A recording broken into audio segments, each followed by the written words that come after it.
Welcome to another unboxing video from theplayersaid.com. My name is Grant. Today I'm taking a look at a game from Conflict Simulations Limited, 2022 Ukraine. So this is the Russo-Ukrainian war that's lasted over the past couple of years. The game is designed by Raymond Weiss and once again published by CSL, Conflict Simulations Limited. I know a lot of people have a no current war game playing policy. I get it. I totally do. I understand it. Obviously, this is a conflict that is raging now and affecting people and the world now. But I don't have that prohibition. I think this game looks pretty interesting, and there is another game designed by Mark Herman called Defiance that's on the P500 for GMT that I would also like to get a hold of. Obviously, it's not published yet, but it will cover the Russo-Ukrainian war as well. So yeah, this is you can see this is a boxed edition. Like the color scheme, by the way, obviously the Ukraine blue and yellow. Nice color choices, nice little box. Fairly good production here.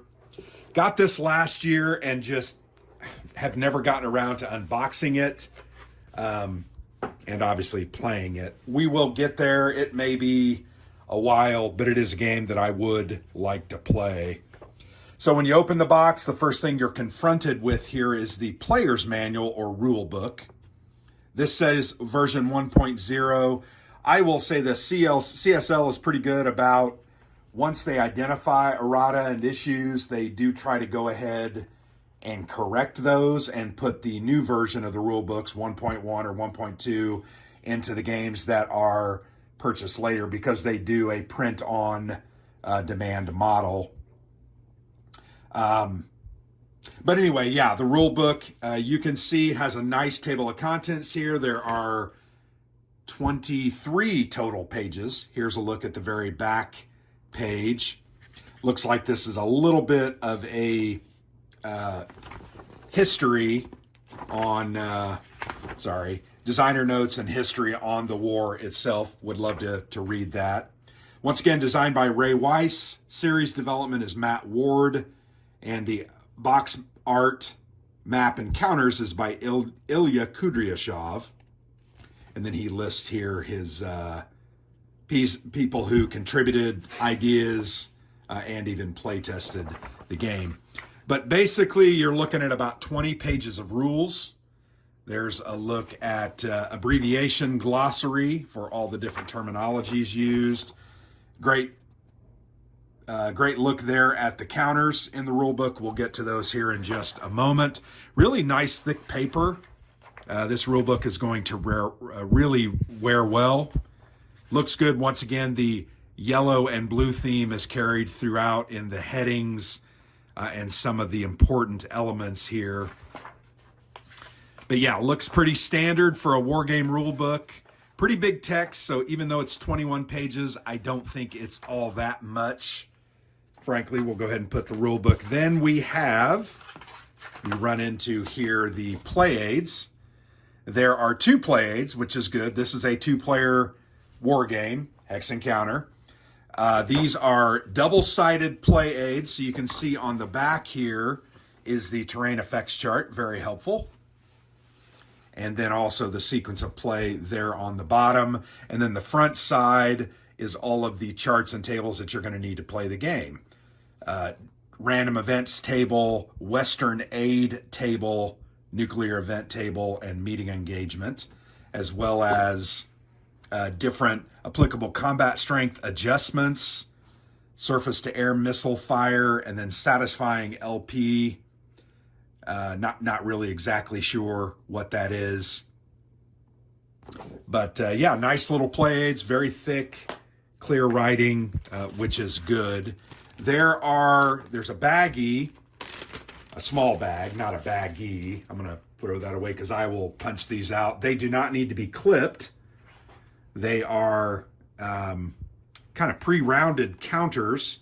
And these are the counters that are very similar, and I think I've said this before, to those that are found in Tiny Battle Publishing's games. So they must be going through the same printer. But there are 4 of these half counter sheets. So basically there's 2 total counter sheets here. And you can see the counters, simple, fairly clear, large numbers, not a ton of information. They do use NATO symbols. And not sure if the blue stuff in the upper left is facing or not. Not sure if that's a key component of the game. But there's a look. These pop out really easy. They do have side nubs. And that is my one concern with this printing approach. I've said that in other games of this ilk that I have looked at. It does have these random combat results or numbers. Very cool concept. Ray used this in his Korea 1950 game. I found that to be fascinating, and it worked out really cool. Kind of a varied system that kind of works off the concept of readiness, freshness, exhaustion, wounds, depletion, communication, and other things. These are all double-sided counters. Nice silhouettes, by the way. I really like those. You can see some Katyusha rockets there. You've got some armor and some air power markers. And some of the elements bleed off of the counters, like that tank there, the Abrams. I'm sure that was intentional. Would have been kind of cool if they'd have shrunk it down just slightly and maybe moved it to the right. But you'll notice that there are 2 tank counters kind of represented. And then when you flip it over, there are 2 as well. So that's not a reduction type thing. Here are the Russian units. Sorry, just trying to make sure I don't drop those all over the place. Similar style, NATO units, different colors, red. And then here is kind of the administrative markers. You've got some nuclear, these are rail markers, and then you have VP markers and game turn markers. North Korean builders, that's interesting, that's pretty cool. Iranian drones, Chinese supply marker there. Hope you can see those. Sorry, I got them a little bit close. Missile ships. So these are those are included in the game. Nice looking counters though.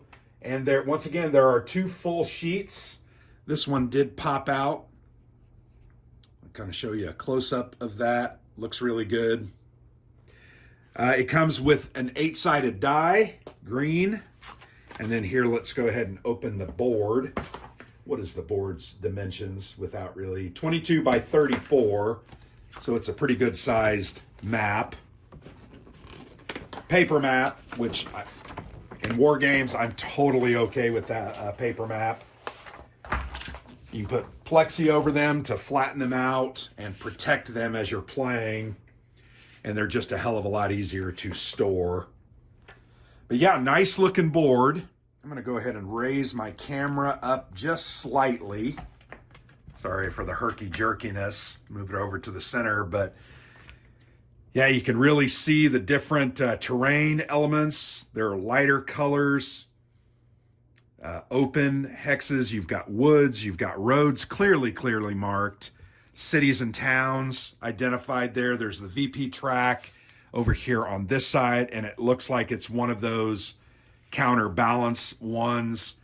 You have various administrative boxes in the upper right-hand corner, as well as similar here in the bottom left. These are for routed units. Let me turn them this way so you can actually see them. Routed units, patrol, strategic bombing, interdiction, ground support, and spent air units. I'm going to go ahead and close that up. But yeah, look at the detail up here in the marshes. Looks like Ilya did a pretty good job. Bigger cities like Kyiv and Donetsk are marked with these red odd-shaped pieces that represent the boundaries of the cities. You can see nice looking board, really a nice looking little production.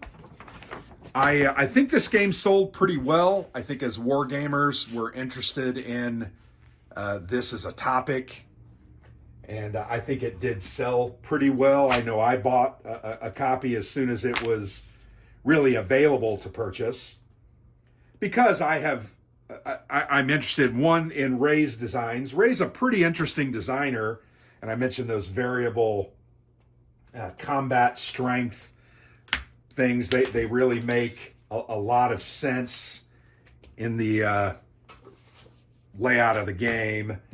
But yeah, there you have it. 2022 Ukraine, a look at the ongoing Russo-Ukrainian war that is affecting us all at this point in one way or the other, either economically, socially, or obviously with the loss of life during the war. And I know recently I've heard of peace overtures from the Russians to the Ukrainians, but it's more like peace demands.